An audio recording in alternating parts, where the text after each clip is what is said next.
Ito yung dream ko, maging professional singer dito sa Pilipinas.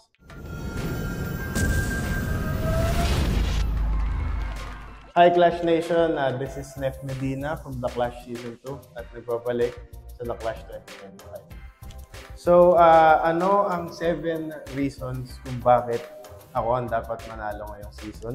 Siguro number 1, kasi syempre, ito yung dream ko, maging professional singer dito sa Pilipinas. Number 2, buong buhay ko ito lang ginagawa ko.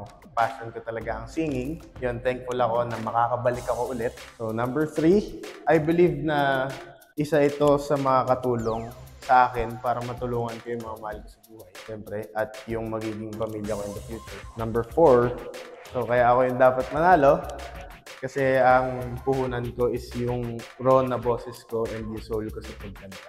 Number 5, 5 taon na ako naghintay para sa panibagong chance na to. Number 6, papasok ako ng The Clash ngayon na mas prepared. I would say mas mature and mas seryoso.